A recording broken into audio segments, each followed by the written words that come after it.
Big boss season 7లో wild card కంటెస్టెంట్లు వస్తారేమో 2.0 అన్నారు. మరి ఈసారి రీలోడ్ అంటున్నారు. మళ్ళీ 2.0 ఎందుకు అనట్లేరు అంటే అసలు ఒకేసారి 8 మంది, లాస్ట్ టైం ఎంత 5 వచ్చారు కాబట్టి ఓకే 2.0 అన్నట్టుగా చేసాము. ఇప్పుడు అది కొత్త వాళ్ళు కాబట్టి కొత్త వాళ్ళు ఆల్రెడీ 5 వెళ్ళిపోయారు, ఇంకో 5 వచ్చారు. ఎందుకంటే అప్పటికి 5 కంటే ఎక్కువే హౌస్లో ఉన్నారు కాబట్టి కొత్త వాళ్ళు ఏదో మామూలుగా రెగ్యులర్గా వచ్చే వైల్డ్ కార్డ్స్ల కంటే ఒక 2-3 ఎక్కువ వచ్చారనే ఫీలింగ్ తప్ప ప్రత్యేకంగా అదేదో కొత్త సీజన్ లాగా మనకు అనిపించలేదు. ఇప్పుడు మళ్ళీ ఇక్కడ 8 మంది హౌస్లో ఉన్నప్పుడు మళ్ళీ ఇంకో 8 మంది యాడ్ అయ్యారు కాబట్టి టోటల్గా 16 కంప్లీట్గా ఒక నిండు సీజన్ మళ్ళీ మొదలైనట్టు అనమాట. మళ్ళీ మొదలైన నిండు సీజన్ కాబట్టి రీలోడెడ్ అన్నట్టుగా అనేసారు. బాగా ట్యాగ్ భలే పెట్టారు అన్నట్టుగా అనిపించింది టైటిల్ ప్రకారంగా.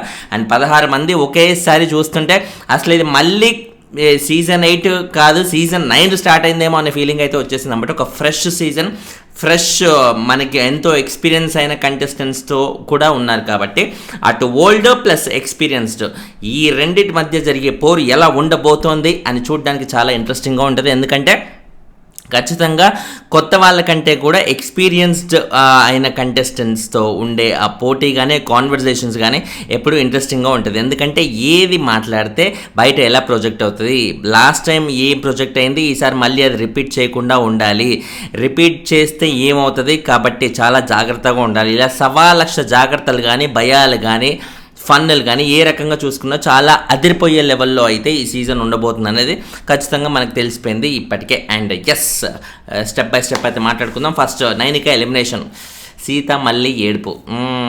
ఆ ఏడుపు చూస్తుంటే అసలు ఎలా అనిపించింది, అసలు ప్రతిసారి నాకు ఎంత ఇరిటేటింగ్ ఏడుపు అంటే అసలు ఇంట్లో ఎవరైనా పోయారేమో అనే లెవెల్లో ఏడుపు వస్తుంది. మణికంఠ ఎమోషనల్ కూడా అంత ఎవరు ఫీల్ అవ్వరు కానీ సీత ఏడుపు మాత్రం అంత ఇరిటేటింగ్గా ఉంటుంది. వచ్చే కంటెస్టెంట్స్ కూడా అన్నారు కదా, లైక్ హరితేజ లాంటి వాళ్ళందరూ ఏమన్నారు, సీత ఏడుపు గురించి స్పెషల్గా మెన్షన్ చేశారు.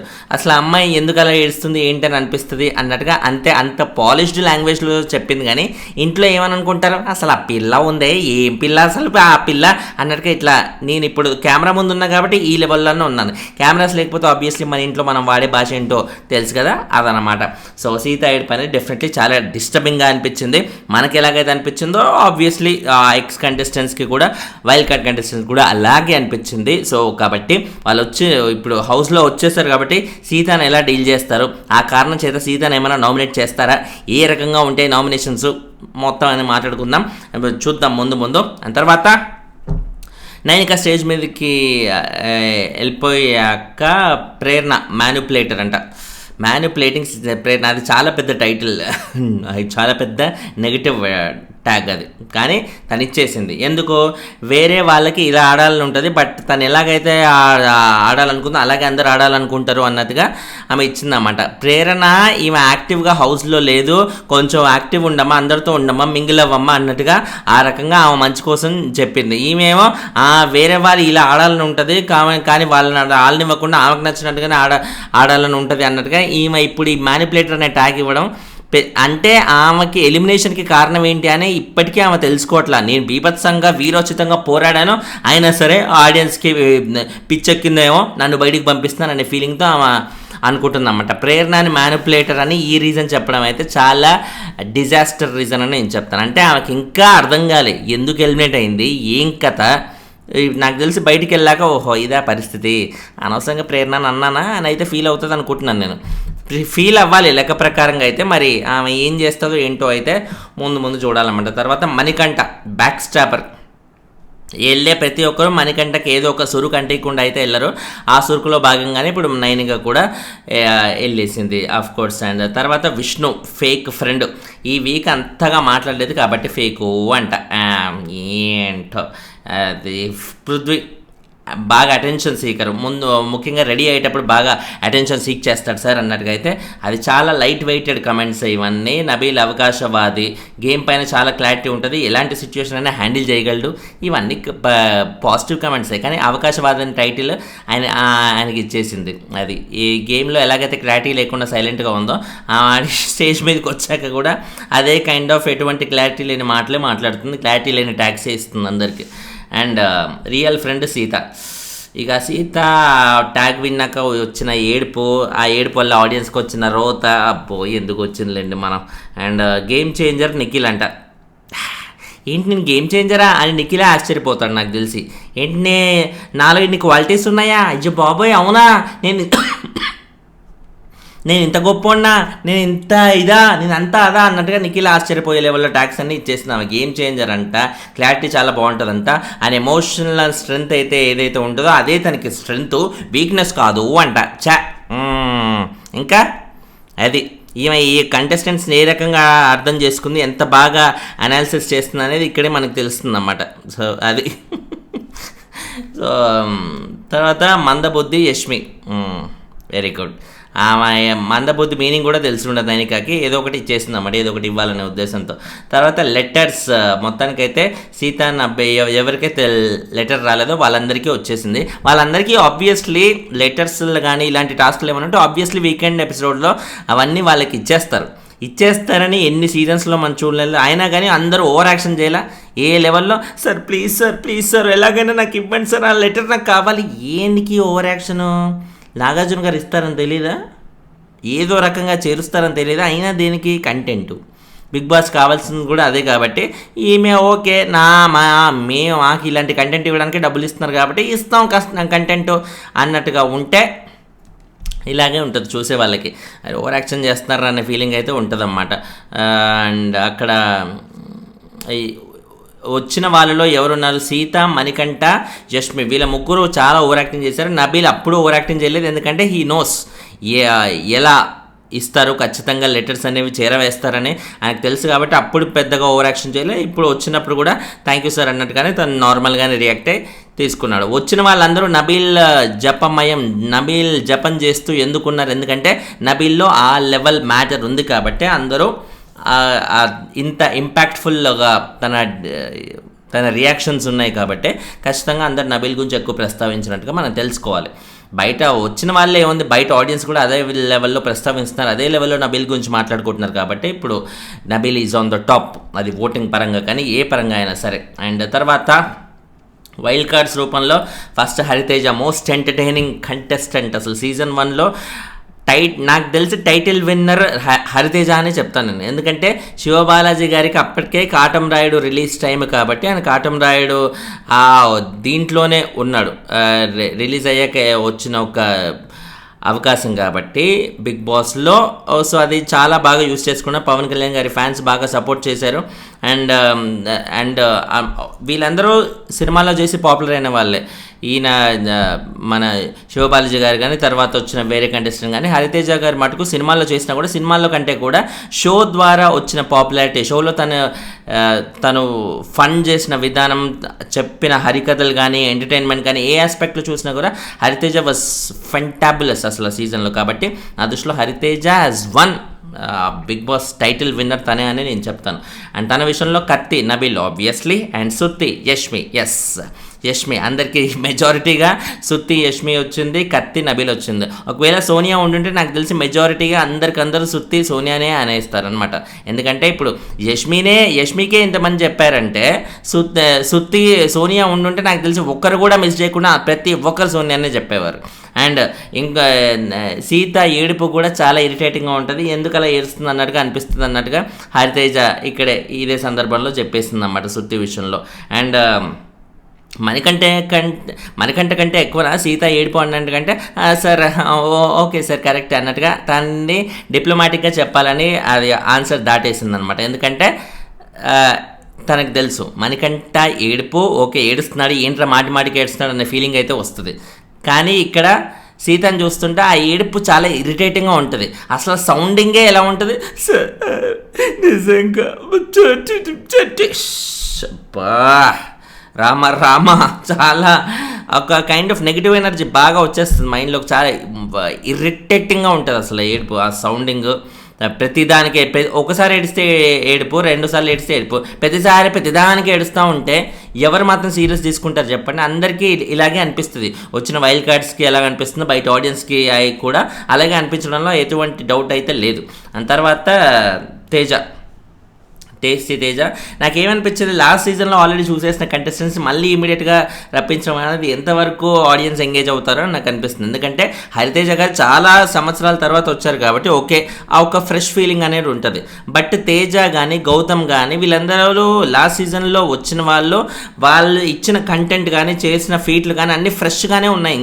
ఇంకా అంత ఫ్రెష్గా ఉన్న కంటెంట్ని మళ్ళీ తీసుకొస్తే నాకెందుకో అది మళ్ళీ ఫ్రెష్గా ఉంటుందా వాడిపోతుందా అనే ఫీలింగ్ అయితే వచ్చిందన్నమాట. మరి చూద్దాం. ప్రస్తుతానికైతే కామెడీ పరంగా తేజ పర్లేదు, బాగానే అక్కడక్కడ ఫన్ బాగానే జనరేట్ చేస్తున్నాడు. అది నాగార్జున గారితో కానీ హౌస్లో మిగతా కంటెస్టెంట్తో కానీ హీఈస్ ఎంగేజింగ్ వెల్. ఓకే, మనకు కావాల్సింది కూడా ఎంటర్టైన్మెంట్ బాగా చేస్తే చాలు, అది ఎవరైతే ఏముంది చెప్పండి. అండ్ తర్వాత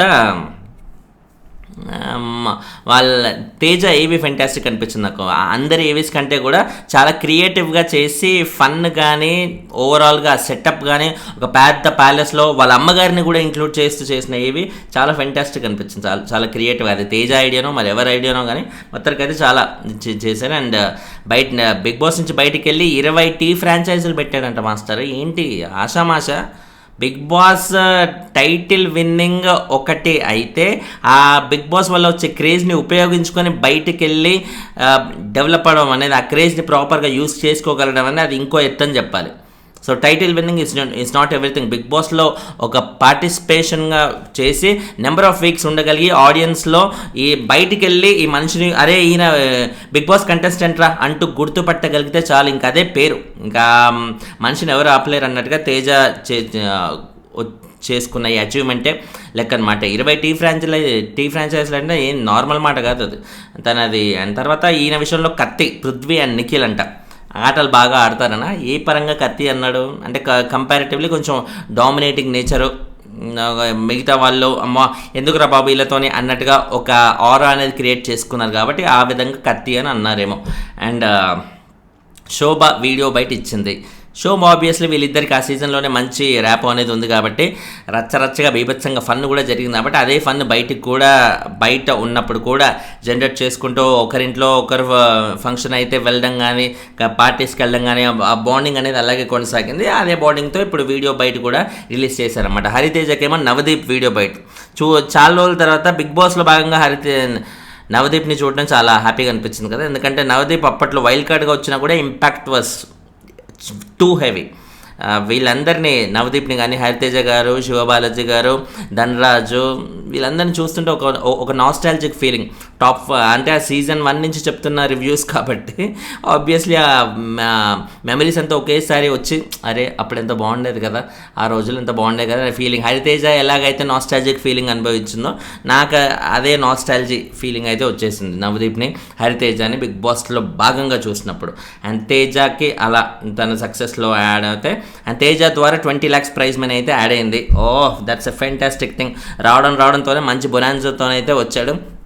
20 lakhs ఇప్పుడు ఇమీడియట్గా ఇట్లా యాడ్ చేశారు అంటే 50 lakhs ఉండే ప్రైజ్ మనీ ఇప్పుడు ఆల్రెడీ 20+ ఆల్రెడీ ఉన్న ఎగ్జిస్టింగ్ 38కి వెళ్ళిపోయింది అంటే ఇంకా జస్ట్ 12 lakhs మాత్రమే ఉంటుంది రావాల్సిన ప్రైజ్ మనీ, యాడ్ అవ్వాల్సిన ప్రైజ్ మనీ. సో ఈ 12 lakhs ఉంది కాబట్టి ఈ 12 lakhsకి కేవలం తక్కువ అమౌంటే యాడ్ చేస్తారనమాట ఇప్పటి నుంచి.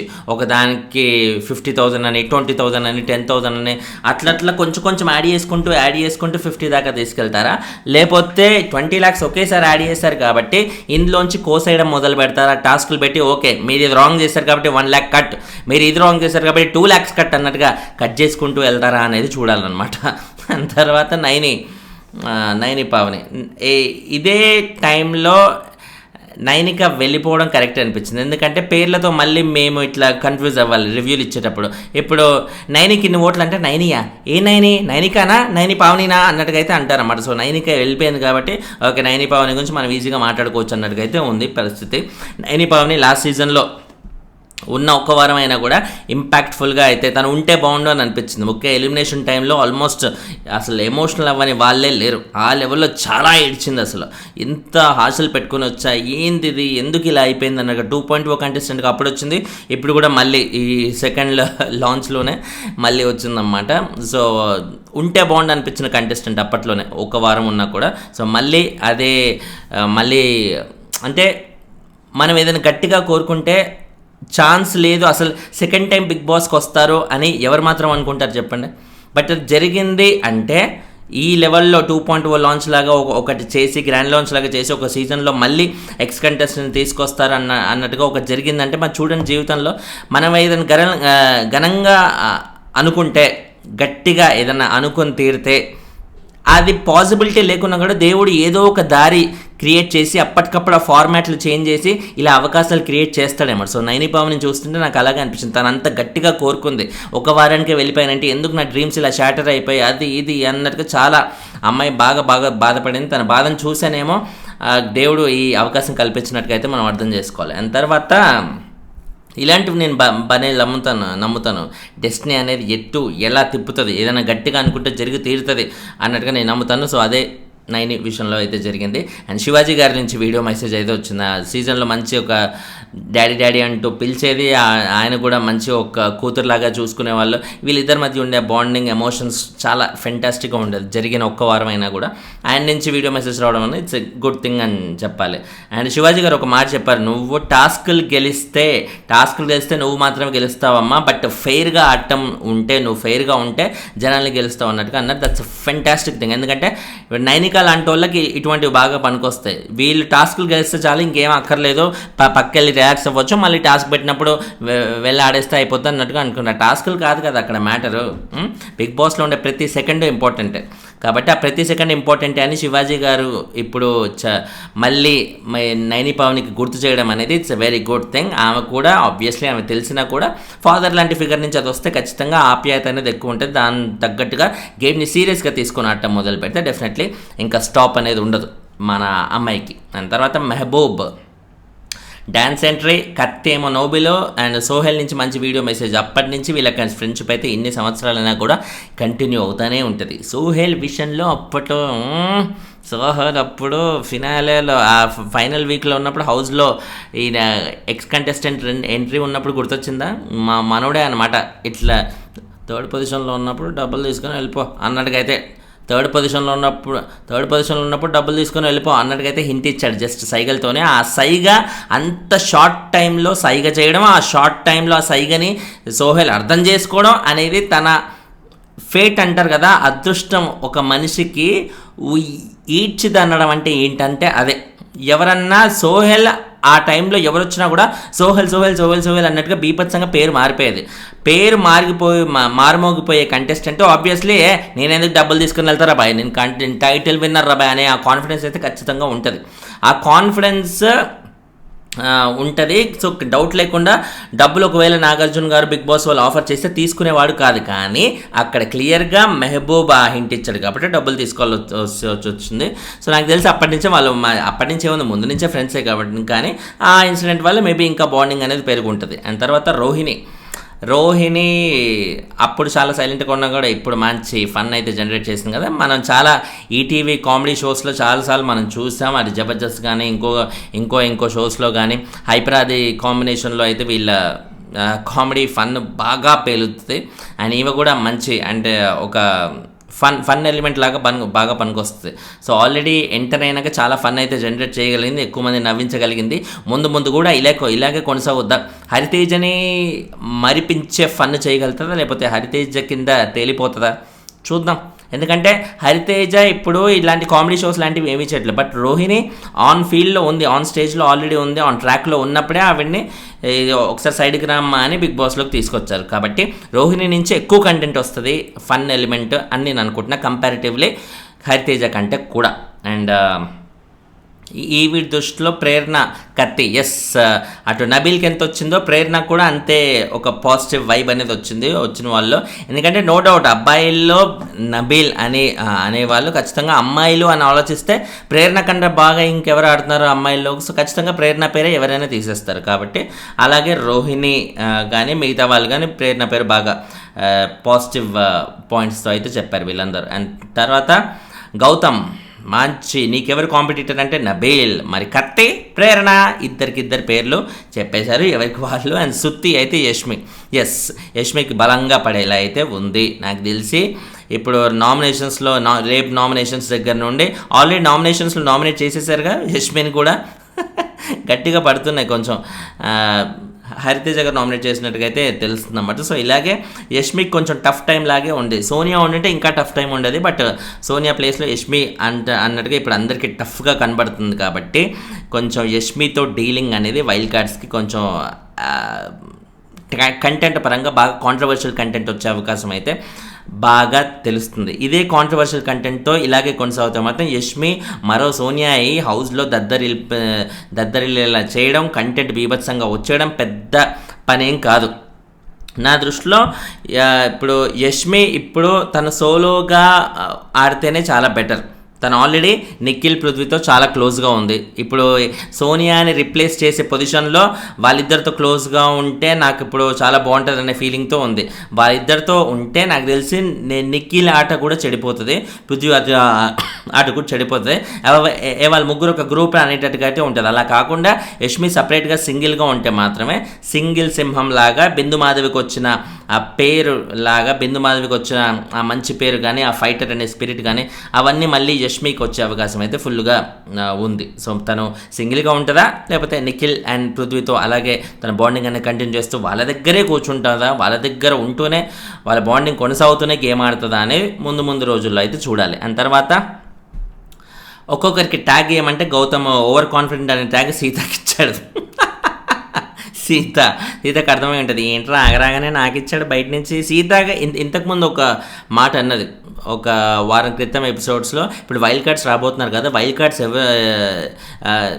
ఎవరెవరితో అయితే క్లోజ్ ఉంటారో వాళ్ళకి బయట ఎక్కువ ఫాలోయింగ్ ఉన్నట్టు, అండ్ ఎవరెవరితో అయితే యాంటీగా ఉన్నారో వాళ్ళకి ఎక్కువ లేనట్టు అన్నట్టుగా చెప్పేసింది. కాబట్టి ఇప్పుడు గౌతమ్ రాగానే ఓవర్ కాన్ఫిడెన్స్ అనే ట్యాగ్ సీతకి ఇచ్చాడు కాబట్టి నాకు అర్థమై ఉంటుంది, ఓహో బయట మనకంత లేదనమాట, అనవసరంగా ఎక్కువ ఊహించుకున్నావా అబ్బో అన్నట్టుగా అయితే అనుకోని ఉంటుందని నేను అనుకుంటున్నాను. అండ్ తర్వాత lazy Vishnu, over thinking Manikanta, selfish Yashmi. ఆహా, 2 నెగిటివ్ ట్యాగులు. ఓవర్ కాన్ఫిడెంట్ ఏమో సీతకి, సెల్ఫిష్ యష్మికి, ఇద్దరికి భలే పెట్టిండు అన్నట్టుగా నాకు అనిపించింది అన్నమాట ట్యాగులు. అండ్ తర్వాత అవినాష్, నవీల్ ఏమో కత్తి, యష్మి ఏమో సుత్తి. సిమిలర్, ఈ 2 పేర్లు కామన్ అయిపోయింది. సుత్తిలో యష్మి అండ్ కత్తిలో అబ్బాయి అయితే నబీలు, అమ్మాయి అయితే ప్రేరణ, వీళ్ళిద్దరు పేర్లు రిపీట్ అవుతూ ఉన్నాయన్నమాట.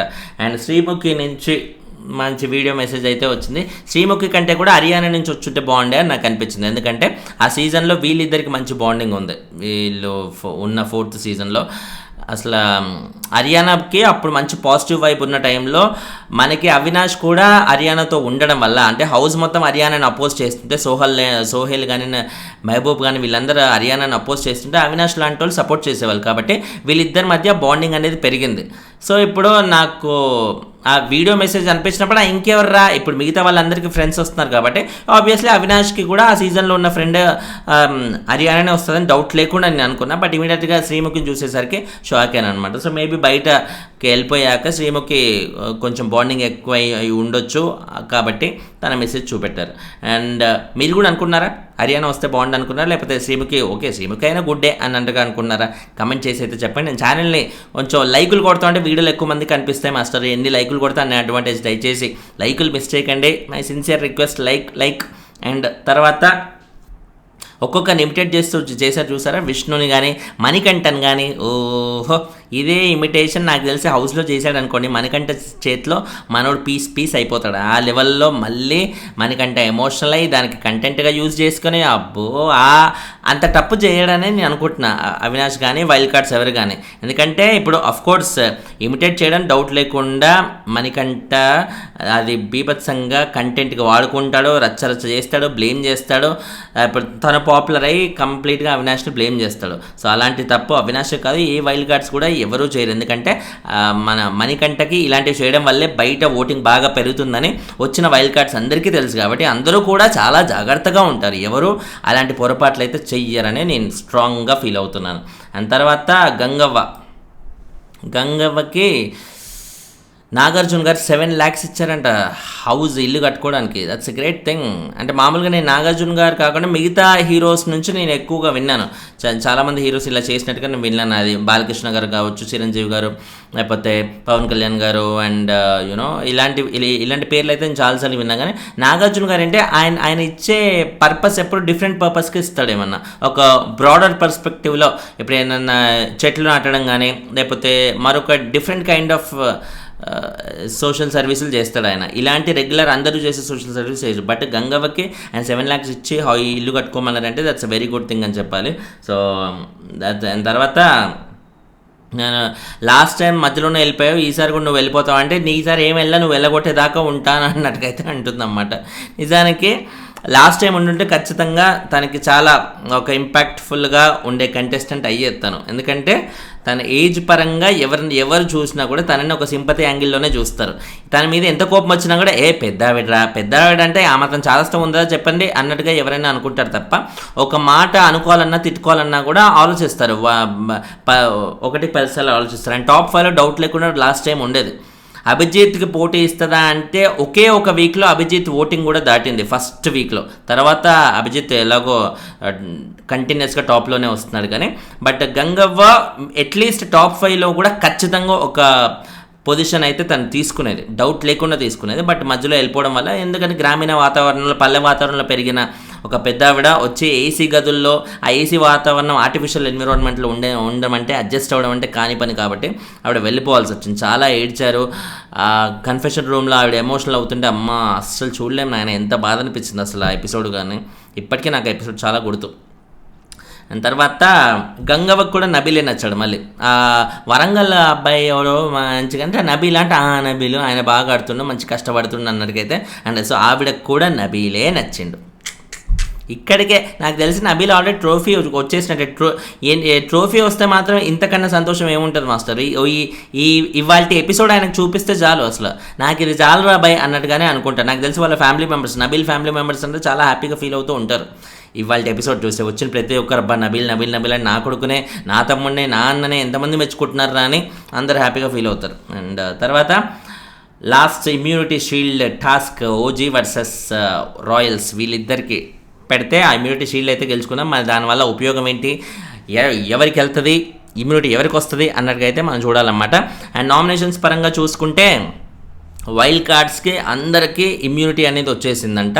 సో కాబట్టి వైల్డ్ కార్డ్స్ ఎవరు నామినేషన్స్లో ఈ వీక్ అయితే ఉండరు, ఓన్లీ పాత కంటెస్టెంట్లు మాత్రమే ఉంటారన్నమాట. పాత కంటెస్టెంట్లు ఎవరెవరు ఉంటారు ఏంటి అనేది ఆబ్వియస్లీ రేపు మార్నింగ్కి నేను ఎర్లీ మార్నింగ్ వీడియో పెట్టేసి అందులో కుదిరితే ఓటింగ్ రిజల్ట్స్ కూడా చెప్పే ప్రయత్నం అయితే చేసేస్తాను, ఒకవేళ అన్అఫీషియల్లో ఓటింగ్ పోల్ ఓపెన్ అవుతాయి. Finally thanks lot for watching. ఛానల్ని సబ్స్క్రైబ్ చేసుకోండి మాస్టర్. కొంచెం లైకులు కొడతా ఉంటే ఎక్కువ మందికి తెలుస్తాయి, ఎక్కువ వీడియో ముందుకు వెళ్తుంది. ఎన్ని లైకులు కొడితే అంత అడ్వాంటేజ్ ఉంటుంది. దయచేసి లైకులు, మై సిన్సియర్ రిక్వెస్ట్, లైక్.